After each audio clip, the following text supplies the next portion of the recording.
সুপ্রিয় দর্শক, আসসালামু আলাইকুম। সবাইকে স্বাগত জানাচ্ছি আজকের গুরুত্বপূর্ণ সংবাদে। প্রথমেই জানিয়ে দিচ্ছি সংবাদ শিরোনাম, পরে বিস্তারিত। হামলার জন্য প্রস্তুত ইরানের ১৫০০ মিসাইল। এদিকে মার্কিন নৌযানে পাল্টা অভিযান চালাল কিউবা, নিহত ৪। এরপর থাকছে নতুন নতুন অস্ত্র দেখাল ইরানি বিপ্লবী গার্ড। সর্বশেষ চীনা বাহিনীকে গোপনে প্রশিক্ষণ, মার্কিন যুদ্ধবিমানের পাইলট গ্রেফতার। শুনছিলেন সংবাদ শিরোনাম, এখন বিস্তারিত। তার আগে হৃদয় ছুঁয়ে যাওয়া একটি অনুরোধ। যদি ফিলিস্তিনি শিশুর কান্না এখনও আপনার বিবেককে নাড়া দেয়, যদি গাজার ধ্বংসস্তূপে দাঁড়িয়ে থাকা মায়ের নিঃশব্দ আর্তনাদ আপনাকে নীরবে কাঁদায়, যদি যুদ্ধবিরতির মধ্যেও লাশের সারি আপনাকে প্রশ্ন করতে বাধ্য করে, যদি আপনি অন্যায়ের বিরুদ্ধে রুখে দাঁড়াতে চান, তাহলে এখনই আমাদের চ্যানেলটি সাবস্ক্রাইব করুন। কারণ আপনার একটি সাবস্ক্রিপশন মানে সত্যের পাশে দাঁড়ানো, অন্যায়ের বিরুদ্ধে অবস্থান নেওয়া, মানবতার পক্ষে অবিচল থাকা। চলুন বেশি কথা না বাড়িয়ে বিস্তারিত জেনে নিই। হামলার জন্য প্রস্তুত ইরানের ১৫০০ মিসাইল। তেহরানের সামরিক শক্তি এবং ক্ষেপণাস্ত্র ভাণ্ডারের বর্তমান অবস্থা নিয়ে পশ্চিমা বিশ্বে নতুন করে উদ্বেগ তৈরি হয়েছে। বিশেষ করে ২০২৫ সালের ১২ দিনের যুদ্ধ পরবর্তী সময়ে ইরান তাদের হারানো শক্তি পুনরুদ্ধারে যে গতি দেখিয়েছে, তা ইসরায়েল ও যুক্তরাষ্ট্রের সামরিক পরিকল্পনাবিদদের কপালে চিন্তার ভাঁজ ফেলেছে। প্রতিরক্ষা বিশেষজ্ঞদের মতে ইরান বর্তমানে প্রায় ১৫০০ ব্যালিস্টিক মিসাইল ব্যবহারের জন্য প্রস্তুত রেখেছে, যা যে কোনো মুহূর্তে মধ্যপ্রাচ্যের স্থিতিশীলতা নষ্ট করতে পারে। সাম্প্রতিক এক গোয়েন্দা বিশ্লেষণে দেখা গেছে, ইরান তাদের শিল্প সক্ষমতাকে কাজে লাগিয়ে অত্যন্ত দ্রুত গতিতে ক্ষেপণাস্ত্রের মজুদ গড়ে তুলছে। যুদ্ধের সময় বেশ কিছু উৎপাদন কেন্দ্র ক্ষতিগ্রস্ত হলেও মাটির গভীরে অবস্থিত তাদের সুরক্ষিত ক্ষেপণাস্ত্র শহরগুলো এখনও অক্ষত রয়েছে। এই ভূগর্ভস্থ ল্যাবরেটরি এবং কারখানাগুলো ব্যবহার করেই তেহরান তাদের কঠিন জ্বালানি চালিত ফাতা ১১০ এবং খাইবার শেকানের মতো বিধ্বংসী সিস্টেমগুলো পুনর্গঠন করছে। ইরানের এই আধুনিক অস্ত্রভাণ্ডারের সবচেয়ে আলোচিত নাম হল খোররাম শহর ৪ খাইবার। ২০০০ কিলোমিটার পাল্লার এই ক্ষেপণাস্ত্রটি বিশাল ওজন বহনে সক্ষম এবং এর নিখুঁত লক্ষ্যভেদী ক্ষমতা একে অত্যন্ত বিপজ্জনক করে তুলেছে। যদিও ইরান আনুষ্ঠানিকভাবে ২০০০ কিলোমিটারের বেশি পাল্লার ক্ষেপণাস্ত্র তৈরি না করার দাবি করে আসছে, তবে বিশ্লেষকরা মনে করেন যে কোনো সময় এই সীমা অতিক্রম করার প্রযুক্তিগত সক্ষমতা তাদের রয়েছে। এর ফলে কেবল ইসরায়েল নয়, বরং দক্ষিণ পূর্ব ইউরোপের একাংশ এবং মার্কিন সামরিক ঘাঁটিগুলো এখন তেহরানের সরাসরি নিশানায় রয়েছে। ফাত্তা সিরিজের হাইপারসনিক ক্ষেপণাস্ত্র নিয়েও সামরিক মহলে ব্যাপক বিতর্ক চলছে। ইরান দাবি করছে তাদের ফাত্তা ১ ক্ষেপণাস্ত্রটি শব্দের চেয়ে ১৩ থেকে ১৫ গুণ বেশি দ্রুতগতিতে ছুটতে পারে। যদিও পশ্চিমা বিশ্লেষকরা এই দাবির সত্যতা নিয়ে যথেষ্ট সন্দেহ প্রকাশ করেছেন। তবে গত কয়েক বছরের সংঘাতে দেখা গেছে, ইরানের এই ক্ষেপণাস্ত্রগুলো আধুনিক প্রতিরক্ষা ব্যবস্থাকে ফাঁকি দিতে না পারলেও বিপুল সংখ্যায় উৎক্ষেপণের মাধ্যমে যে কোনো আকাশ প্রতিরক্ষা ব্যবস্থাকে ব্যতিব্যস্ত করে তুলতে সক্ষম। ইসরায়েলি অফিসারদের মতে যুদ্ধের পর ইরানের হাতে মাত্র ২০০টির মতো লঞ্চার বা উৎক্ষেপক অবশিষ্ট ছিল। তবে দেশটির শিল্পখাত বর্তমানে প্রতি মাসে শত শত ক্ষেপণাস্ত্র তৈরির সক্ষমতা অর্জন করায় সেই ঘাটতি খুব দ্রুত পূরণ হয়ে যাচ্ছে। ইরানের এই দ্রুত পুনর্গঠন প্রক্রিয়া ইঙ্গিত দেয় যে তারা কেবল প্রতিরক্ষামূলক নয়, বরং একটি দীর্ঘমেয়াদী এবং টেকসই আক্রমণাত্মক সক্ষমতা অর্জনের লক্ষ্যে নিয়ে কাজ করছে, যা অদূর ভবিষ্যতে আঞ্চলিক শক্তির ভারসাম্য বদলে দিতে পারে। অতীতের বিভিন্ন হামলা বিশ্লেষণ করলে দেখা যায় ইরানের ক্ষেপণাস্ত্রগুলো স্থির এবং নরম লক্ষ্যবস্তুর ওপর বেশ কার্যকর। বিশেষ করে ২০২৪ এবং ২০২৫ সালে ইরাকের এরবিল বা সিরিয়ার ইডলিবে চালানো হামলায় ইরান তাদের নির্ভুল লক্ষ্যভেদের প্রমাণ দিয়েছে। যদিও ইসরায়েলের অ্যারো ৩ বা ডেভিড স্লিংয়ের মতো উন্নত ইন্টারসেপ্টারগুলো অধিকাংশ মিসাইল রুখে দিতে সক্ষম, কিন্তু যখন ইরান ঝাঁকে ঝাঁকে ক্ষেপণাস্ত্র ছুটতে শুরু করে তখন সেই প্রতিরক্ষা প্রাচীরে ফাটল ধরার সম্ভাবনা প্রবল হয়ে ওঠে। ২০২৫ সালের সংঘাতের সময় দেখা গেছিল যে প্রথম কয়েকদিনের প্রবল আক্রমণের পর ইরানের সমর লাইনে কিছুটা টান পড়েছিল। তবে বর্তমান প্রেক্ষাপটে তেহরান তাদের সলিড ফুয়েল বা কঠিন জ্বালানি প্রযুক্তিতে বিনিয়োগ বাড়িয়ে এই দুর্বলতা কাটিয়ে ওঠার চেষ্টা করছে। সলিড ফুয়েল মিসাইলগুলো খুব দ্রুত যুদ্ধের জন্য প্রস্তুত করা যায় এবং এগুলো মোবাইল লঞ্চারের মাধ্যমে এক স্থান থেকে অন্য স্থানে সরিয়ে নেওয়া সহজ, যা শত্রুপক্ষের জন্য আগাম শনাক্ত করা কঠিন করে তোলে। এই বিশাল মিসাইল শক্তি এখন তাদের জাতীয় নিরাপত্তার প্রধান স্তম্ভে পরিণত হয়েছে। বিমান শক্তিতে পিছিয়ে থাকলেও এই ক্ষেপণাস্ত্র ভাণ্ডারের মাধ্যমেই তারা নিজেদের শ্রেষ্ঠত্ব বজায় রাখার চেষ্টা করছে। সামনের দিনগুলোতে ইরানের এই প্রযুক্তিগত উন্নয়ন এবং পশ্চিমা জোটের প্রতিরক্ষা কৌশলের মধ্যকার এই লড়াই মধ্যপ্রাচ্যের রাজনীতির গতিপথ নির্ধারণ করবে বলে ধারণা করা হচ্ছে। এদিকে মার্কিন নৌযানে পাল্টা অভিযান চালাল কিউবা, নিহত ৪।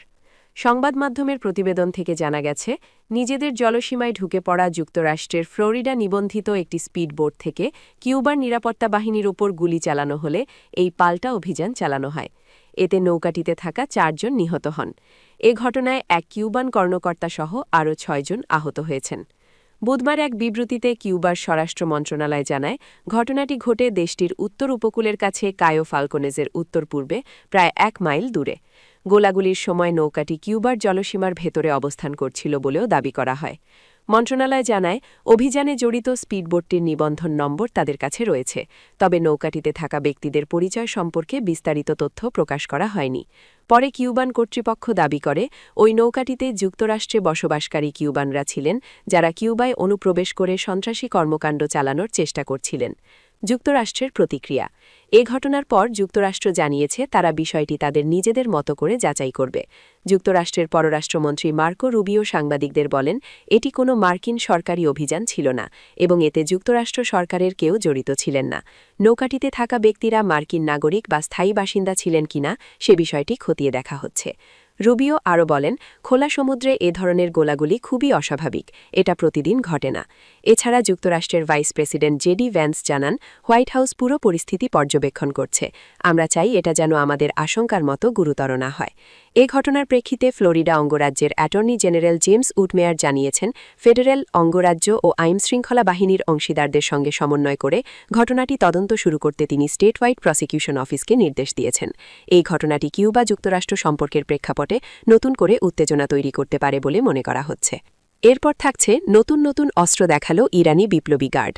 পারস্য উপসাগরের কৌশলগত উপকূলীয় এলাকা এবং ইরানের দক্ষিণাঞ্চলীয় ধূপগুলোতে কম্বাইন্ড 1404 নামক সামরিক মহড়ায় নতুন নতুন অস্ত্র প্রদর্শন করেছে ইরানের বিপ্লবী গার্ড কোর IRGC। মঙ্গলবারের এই মহড়ায় আধুনিক যুদ্ধকৌশল এবং সর্বাধুনিক সমরাস্ত্রের সমন্বয় করেছে তারা। সমসাময়িক যে কোনো বহিঃশত্রুর হুমকি মোকাবিলায় দেশটির সশস্ত্র বাহিনীর প্রস্তুতির অংশ হিসেবে এই মহড়া আয়োজন করা হয়। অভিযানের শুরুতে রিজওয়ান লোইটারিং ড্রোন ব্যবহার করে নিখুঁতভাবে শত্রুর অবস্থান শনাক্ত করা হয়। এরপরই লক্ষ্যবস্তুর ওপর নির্ভুল আঘাত হানতে IRGC তাদের আলোচিত শাহিদ 136 সুইসাইড ড্রোনের বহর মোতায়েন করে। উপকূলীয় প্রতিরক্ষা ও দ্বীপগুলোর নিরাপত্তা নিশ্চিত করতে বিশেষ বাহিনীর প্যারাট্রুপারদের পাশাপাশি ব্যবহার করা হয়েছে প্রক্সিমিটি ফিউজ আর্টিলারি এবং বিশেষায়িত শো 2C ক্ষেপণাস্ত্র ব্যবস্থা। সাগরের দিক থেকে আসা সম্ভাব্য যে কোনো জলযান বা হুমকি মোকাবিলায় ভারী গোলাবর্ষণের মাধ্যমে নিজেদের শক্তিমত্তা জানান দিয়েছে ইরানের এই এলিট বাহিনী। IRGC স্থলশাখার কমান্ডার জেনারেল মোহাম্মদ কারামি রাষ্ট্রীয় টেলিভিশনকে দেওয়া এক সাক্ষাৎকারে বলেন, এই মহড়াটি ক্ষেপণাস্ত্র, কামান, ড্রোন এবং সাজোয়া বাহিনীর সক্ষমতা যাচাইয়ের জন্য অত্যন্ত গুরুত্বপূর্ণ ছিল। বিশেষ করে আঞ্চলিক বর্তমান প্রেক্ষাপটে যেসব সম্ভাব্য হুমকি রয়েছে সেগুলো মাথায় রেখেই অভিযানের পরিকল্পনা সাজানো হয়েছে। মহড়ার বিশেষ আকর্ষণ ছিল উচ্চ নির্ভুলতার পেনিট্রেটর মিসাইল ক্ষেপণাস্ত্রের সফল উৎক্ষেপণ। এই নতুন প্রজন্মের ক্ষেপণাস্ত্রগুলো চরম ইলেকট্রনিক যুদ্ধের পরিস্থিতির মধ্যেও দিক নির্ণয় করতে সক্ষম এবং শক্তিশালী বাংকার বা সাজোয়া কালাম ধ্বংস করতে বিশেষভাবে নকশা করা হয়েছে। সর্বশেষ, চীনা বাহিনীকে গোপনে প্রশিক্ষণ, মার্কিন যুদ্ধবিমানের পাইলট গ্রেফতার। চীনের সামরিক পাইলটদের অবৈধভাবে গোপনে প্রশিক্ষণ দেওয়ার অভিযোগে মার্কিন বিমান বাহিনী, US এয়ারফোর্সের এক সাবেক কর্মকর্তা ও এলিট ফাইটার পাইলটকে গ্রেফতার করা হয়েছে। যুক্তরাষ্ট্রের বিচার বিভাগ এই তথ্য জানিয়েছে। মার্কিন বিচার বিভাগ জানায়, বুধবার সাবেক এয়ারফোর্স মেজর জেরাল্ড ব্রাউনকে ইন্ডিয়ানায় গ্রেফতার করা হয়। তার বিরুদ্ধে অনুমোদন ছাড়া চীনা সামরিক পাইলটদের প্রতিরক্ষা সংক্রান্ত প্রশিক্ষণ দেওয়া এবং এতে ষড়যন্ত্রের অভিযোগ আনা হয়েছে। ৬৫ বছর বয়সী ব্রাউন একসময় যুক্তরাষ্ট্রের অত্যাধুনিক যুদ্ধবিমান F-35 লাইটনিং II এর প্রশিক্ষক পাইলট ছিলেন। বিমানবাহিনীতে দীর্ঘদিন দায়িত্ব পালনের সময় তিনি রানার কলসাইন নামে পরিচিত ছিলেন।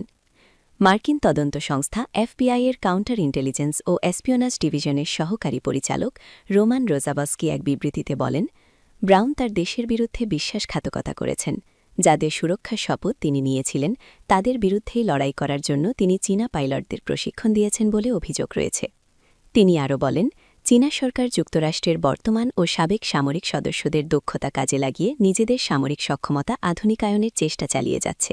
এই গ্রেফতার তাদের জন্য একটি সতর্কবার্তা।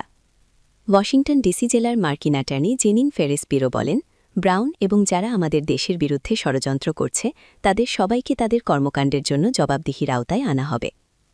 বিচার বিভাগের বলছে, জেরাস ব্রাউন যুক্তরাষ্ট্রের বিমান বাহিনীতে টানা ২৪ বছর দায়িত্ব পালন করেন। তিনি একাধিক যুদ্ধ মিশনের নেতৃত্ব দিয়েছেন এবং পারমাণবিক অস্ত্র বহন ও নিক্ষেপ সংক্রান্ত ব্যবস্থার সাথে যুক্ত সংবেদনশীল ইউনিটের কমান্ডার হিসেবেও দায়িত্ব পালন করেছেন। 1996 সালে সামরিক বাহিনী ছাড়ার পর তিনি প্রথমে বাণিজ্যিক কার্গো পাইলট হিসেবে কাজ করেন, পরে প্রতিরক্ষা ঠিকাদার হিসেবে যুক্তরাষ্ট্রের পাইলটদের F-35 ও A-10 যুদ্ধবিমান ওড়ানোর প্রশিক্ষণ দেন।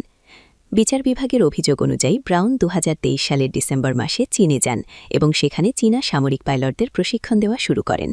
তিনি 2026 সালের ফেব্রুয়ারির শুরুর দিকে যুক্তরাষ্ট্রে ফিরে আসা পর্যন্ত চীনেই অবস্থান করেন। চীনা পাইলটদের প্রশিক্ষণ দেওয়ার এই চুক্তিতে মধ্যস্থতা করেছিলেন স্টিফেন সু বিন, যিনি একজন চীনা নাগরিক। তিনি 2016 সালে যুক্তরাষ্ট্রের একটি প্রতিরক্ষা ঠিকাদার প্রতিষ্ঠানে সাইবার হামলা চালিয়ে সামরিক গোপন তথ্য চুরির ষড়যন্ত্রে দোষী সাব্যস্ত হন এবং 4 বছরের কারাদণ্ডে দণ্ডিত হন। বিচার বিভাগ জানিয়েছে ব্রাউনের বিরুদ্ধে আনা অভিযোগগুলো অনেকটা সাবেক মার্কিন মেরিন কর্পস পাইলট ড্যানিয়েল ডাগানানের মামলার মতোই। ডাগানকে 2022 সালে অস্ট্রেলিয়ায় গ্রেফতার করা হয় এবং বর্তমানে তিনি যুক্তরাষ্ট্রে প্রত্যর্পণের বিরুদ্ধে আইনি লড়াই চালিয়ে যাচ্ছেন।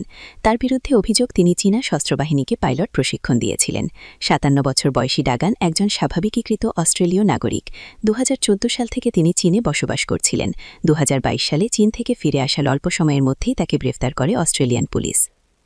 পশ্চিমা দেশগুলো সতর্কবার্তা। 2024 সালে যুক্তরাষ্ট্র, অস্ট্রেলিয়া, কানাডা ও নিউজিল্যান্ডের সরকারগুলো এক যৌথ সতর্কবার্তা জারি করে।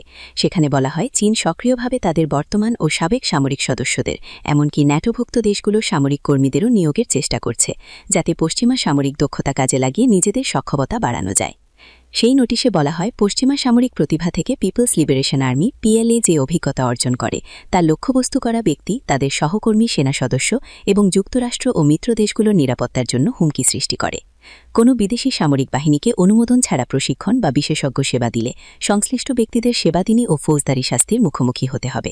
সূত্র আল জাজিরা।